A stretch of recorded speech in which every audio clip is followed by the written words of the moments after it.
This is our facilitated discussion.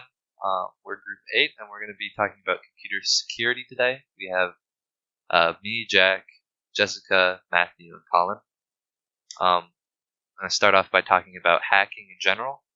Hacking can be defined as something that occurs when a weakness in a system is exploited by something, and they're able to acquire or see information that weren't intended for them, or be able to do things to the system that weren't intended for them to do.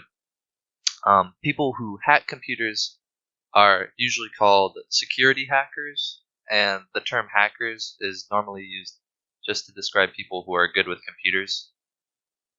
Hacking is also achieved through the use of malware, which we heard about before from the other facilitated discussion this week. But it's created by the system hackers, and it's distributed to the people that they're trying to hack. The type of security hackers, there's many types, but a few of the most common types are white hat, black hat, and gray hat hackers. First off, white hat hackers. They create and distribute software to protect computer systems, so that could be a firewall or antivirus, or just a simple fix to a system that's closing a back door or fixing an exploit. But they also will do sort of stress tests on systems, where they will try to hack a system with the permission of the system owner, and sometimes they are the system owner or administrator, so that they can find the weaknesses and then they can go ahead and fix them, or just tell the administrators how to fix them. After that, we have the black hat hackers, which are the exact opposite of the white hat hackers, where they usually hack for malicious intentions. They do it for personal gain, their own interests, and it's usually non-ethical, so it's done without the permission and of the administrators, and it's done to harm the system or whoever personal information is on that system. And then finally, there's the gray hat hackers, who hence their name, are kind of a gray area when it comes to hacking. So they do find exploits, like both white and black hackers, but they don't really exploit them, but they also don't fix them. What they'll do is they'll contact the system owners or the administrators and tell them that there is a problem and that there's a weakness that they could exploit. But they do a handful of things. They can either say that they're for hire to be able to fix it, and that, for a fee, they'll be able to repair the system, or they could also say that they know someone, or they have another gray hat hacker friend who can repair their system for them. And it's a way to get money out of companies, and without actually harming anybody's information. So it's arguable whether it's ethical or not, and a lot of companies have agreed to these kinds of things because it's more cost effective for them to accept someone like this than to lose all that data, because even if this hacker doesn't go ahead and do malicious things with the information, they know that there's an opportunity that a black hat hacker could come around and take all that information. Now we're going to move on to this YouTube video that we're going to have you watch. It goes over what I just talked about. It's a very quick video, and then after that, we have protection from malware. So, protection from malware. There are many ways to protect yourself from malware, malicious intent from the hackers, but some of the best ways to protect your computer, the first one, I would say, is to be vigilant of the ways malware can get into your computer and how to avoid it.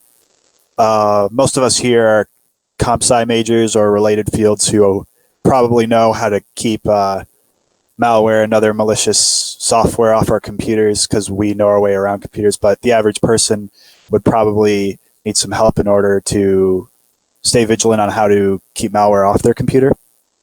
The second one is to protect yourself with antivirus software. Most computers, or rather OSs, come standard with some really basic form of OS, and that's where the white hat hackers from earlier that Jack mentioned come in. They're normally the people who create other types of antivirus software that normally you would either pay for or get a free trial for in order to protect your computer. The third one is keeping your operating system updated. And the fourth one would be having firewalls on your computer to make sure that no malicious data can get into your computer without you having administrative privileges or someone else having administrative privileges. So, more on vigilance. There are many ways malware can infect your computer through suspicious links, downloads, or attachments. If any of you go on any normal site, there are tons of ads that try to get you to click them, or if any of you have been on more suspicious sites, you know of there are tons of download buttons that are the wrong ones that try to get you to click on them so that they can download other software onto your computer. Knowing how to differentiate any type of malware would be versus any type of normal software is key to protecting your computer. With antivirus software, what antivirus software does is it downloads malware definitions that are gotten mostly from the white hat hackers, and it downloads them onto your computer and scans the files on your computer to check if the malware, that's the definition of malware that's been downloaded on your computer, matches whatever malware is in the file in order to root out viruses in any of your files or any downloads. Antivirus software can help protect your computer from non-targeted malware that is often just spread around the internet in any, like, download buttons, links, anything like that, and can be used to scan downloads from websites in order to check for malware as well. Normally, only the better ones do that. If you have the really basic one that comes with an OS, usually it doesn't do that. Another thing to mention is that most antivirus software only will protect you from non-targeted malware. If someone really wanted to get into your data or get something on your computer, any information, and they did like a targeted attack, they would the antivirus software would most likely be completely unable to stop them. Some examples of antivirus software that you could use are software like Byte Defender, Kaspersky, Symantec, McAfee, AVG, and Avast. I personally use AVG. Most of these have a free version in order to give you some inkling as to what their service offers.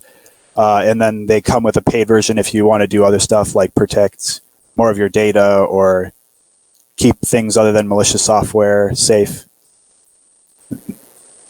Some more protection from firewall or from malware includes firewalls. Now, these can come in both hardware and software components, though having both of them is the best solution overall. So software is where it's installed onto each computer, and it will regulate through the traffic that's going in and out through the packets. Now they can filter these packets based on ports, and then they'll check if the packet is following the correct protocol, or else they will disable it. And even some better ones, such as a next generation firewall, will check the data within the packet to make sure that it is nothing that's malware. Now there are some other types of firewalls, such as the network address translation, or NAT, where you can have multiple computers on a system be kind of connected to the internet through one IP address. Now this can really help by keeping the individual IP addresses hidden making it to where the attackers can't really get details on a specific individual, and it helps protect them a lot better through that. Now, OS updates also provide a lot of protection from malware themselves. A lot of software systems such as Windows or an iPhone will come out with updates periodically to fix vulnerabilities that have been discovered within the system. This is a big reason why the government kind of stays on some of the older systems, as it allows them to not have vulnerabilities that are created when you come out with a new system. So a lot of this also can help by keeping, as it keeps the operating system under their control, so they can make sure that it's all how they want it to be, and it helps protect it by using the white hat hackers to be able to check it and constantly update it. The most important piece of legislation regarding cybercrime and cybersecurity in the U.S. is the Computer Fraud and Abuse Act, or the CFAA for short. The CFAA was created in order to prohibit computer espionage, computer trespassing, and computer fraud. Some of the specific violations of the CFAA include accessing a computer to defraud and obtain value. This includes many of the things that were mentioned in the last discussion, facilitation, such as phishing, advanced fee scamming, and installing malware and spyware. Transmitting spam and damaging computer data. This includes sending computer viruses through the internet, such as worms, with the intent to destroy someone's computer. We have also extortion involving computers and password trafficking. Password trafficking is essentially the practice of distributing and selling stolen passwords. Intentionally causing damage through knowing transmission. Essentially what this violation prohibits is the denial of service attacks that were mentioned in the previous presentation, aka DDoSing. Lastly, obtaining national security information is prohibited by the CFAA. It's important to know that the CFAA technically doesn't protect all computers. The U.S. Constitution, under the Commerce Clause, gives the federal government power to regulate instruments of interstate commerce. Because of this, only computers that have access to the internet are protected by these laws. In order to protect customers who use the internet, we also have the Electronic Communications Privacy Act, which prohibits the intentional access of a facility that provides an electronic communications service.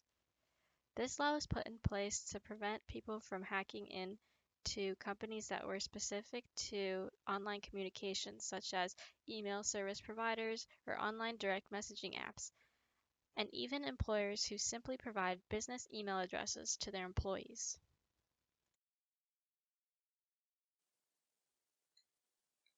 So for our campus discussion, we had a situation where one gray hat hacker finds an exploit in Facebook's system, and it allows him to be able to post from any person's account. So they would be able to act as any person, more or less, or make any person say anything that they want. So they find this and they report it to the Facebook administrators, who can fix the system for a fee. So we wanted to ask you if there's any cybersecurity laws that we discussed that make doing this illegal for the system hackers. And also, do you think it's ethical for the system hackers to do this? You can support that with some ethical frameworks that we've learned so far in the class. So that is our presentation. We're excited. Thank you for joining us.